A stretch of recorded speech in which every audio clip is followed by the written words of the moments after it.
For this question, the elastic potential energy of a spring is directly proportional to the square of the length of the spring being stretched. I calculate the percentage increase in elastic potential energy when the length of the spring is increased by 150%. So looking at a long question like this, right, first of all, when we solve a math question, we have to identify what we are trying to find, what's the variable we are looking for, and because when we have the variables, then it will assist you to form the equation. Right, so first you need to identify that the elastic potential energy E here is one of the key players, directly proportional, so that gives you an equation to the square of the length x, which is the string being stretched lah.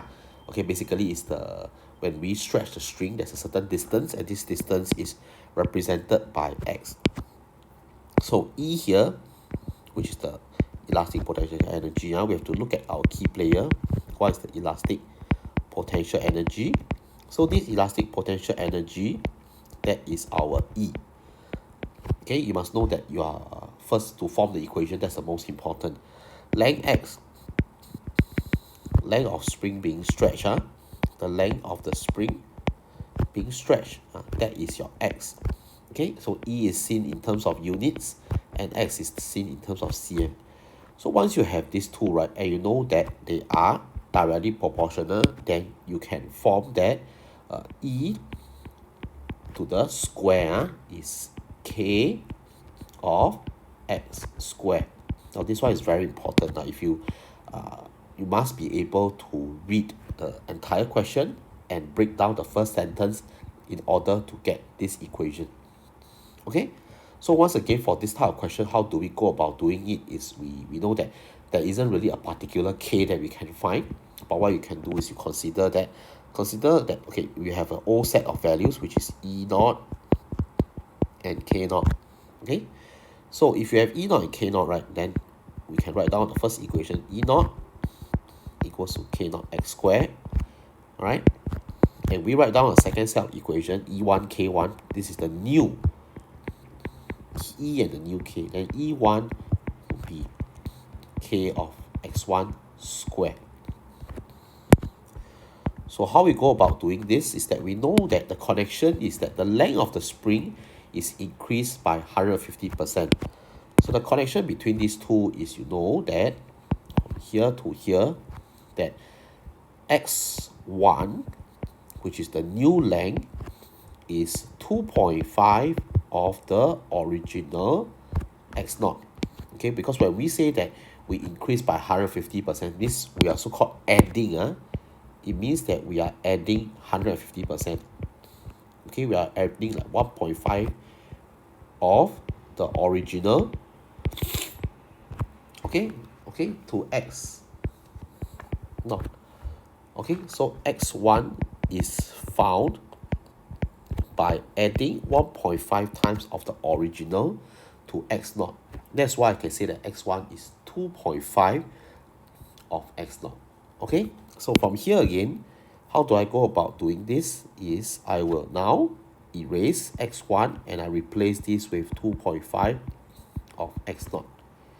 Okay, remember that when you replace, the 2.5 x naught takes over what is inside the bracket, and the square will also affect the 2.5. So this is k multiplied by 2.5 of x naught square, which gives you k of 2.5 square is 6.25, 6.25 multiplied by x naught square. Okay, so do take note of this, that the 2.5 is also being squared here. Okay, so from here, you know that that is what E1 will be represented as. Okay, so this is your E1, your new E. This is your OE, right? If we want to find the percentage increase, remember the percentage increase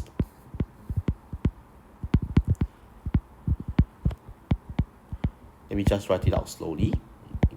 In for the elastic potential energy, basically is found by taking the new E, subtract away the OE, divided by the original E, multiplied by 100%. which gives us the new E. Remember, it's over here. We put it as K multiplied by 6.25 of x naught square. Subtract away the OE, which is K. Sorry, not K naught, K x naught square. K x naught square. Okay? So let me just rewrite everything so that it looks neat and you're able to understand. 6.25 of x naught square. And you realize that this trend of question usually allows us to use the same approach to doing every time. Okay, to find out the percentage increase, to find out what's the new E. Okay, the connection is always to express the new E in terms of the original x lah. Okay, now from here,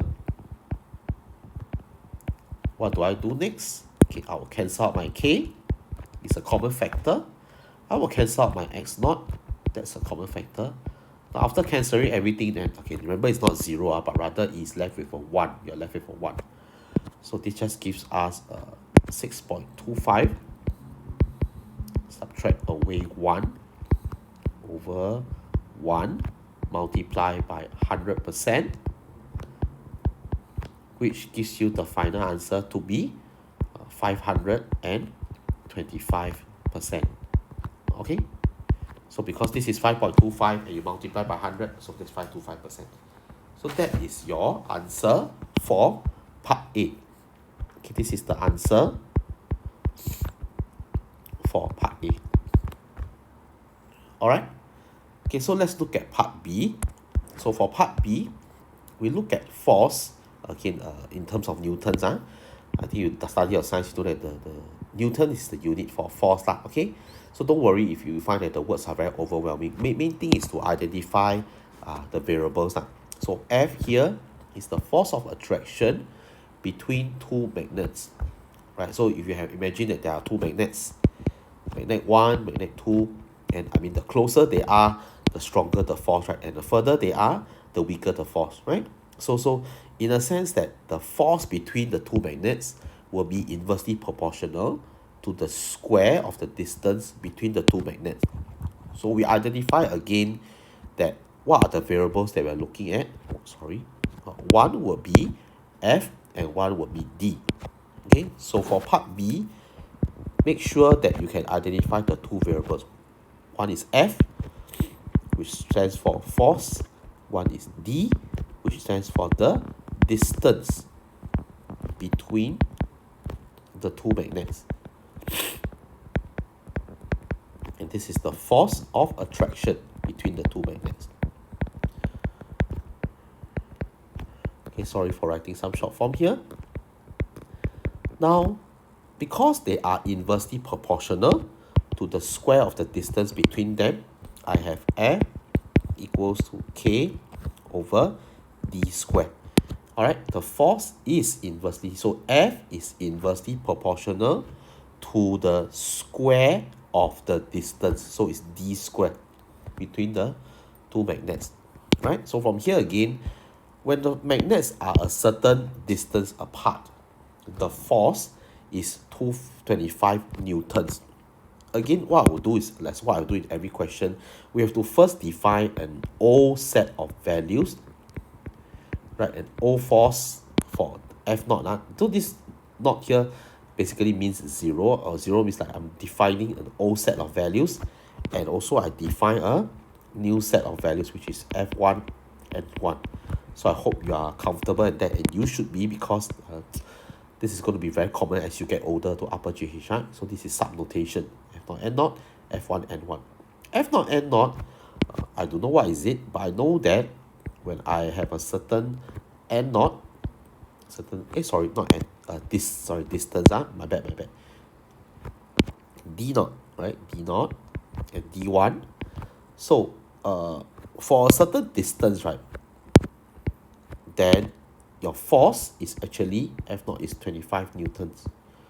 Okay, I'm not going to put down the unit, I'm just going to put down the answer itself.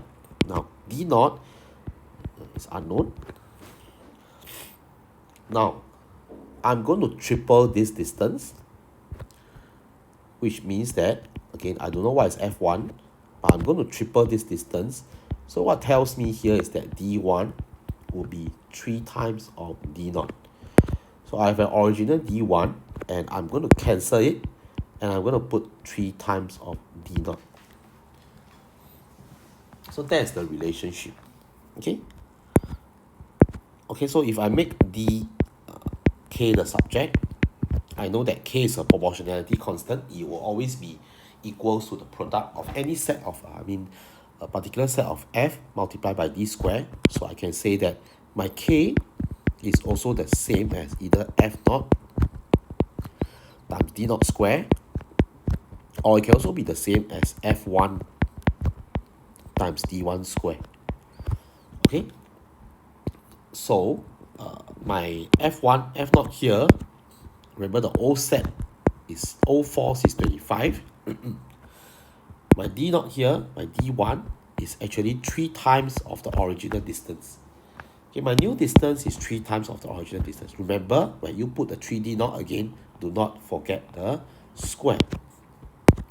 So this will be the same as F1 multiplied by 9 D0 square, because we're talking about 3 square, which is 9. So D0 again is, remember, is representing the whole set of values of distance and force. 25 D0 square, this is 25 multiplied by D0 square. Observing the common factor that can be cancelled on both sides, you can see that now 25 is equals to F1 times 9, and my new force is just 9, 25 divided by 9. Okay, and at the last step, I'll finally add in my unit, Newton. So remember to add in your unit. And if put to, you put a hashtag here just to indicate that this is my final answer. Now, if you want to make the teacher really help the teacher to mark, you can even write down something like this, that this is the answer for B. Okay, thank you.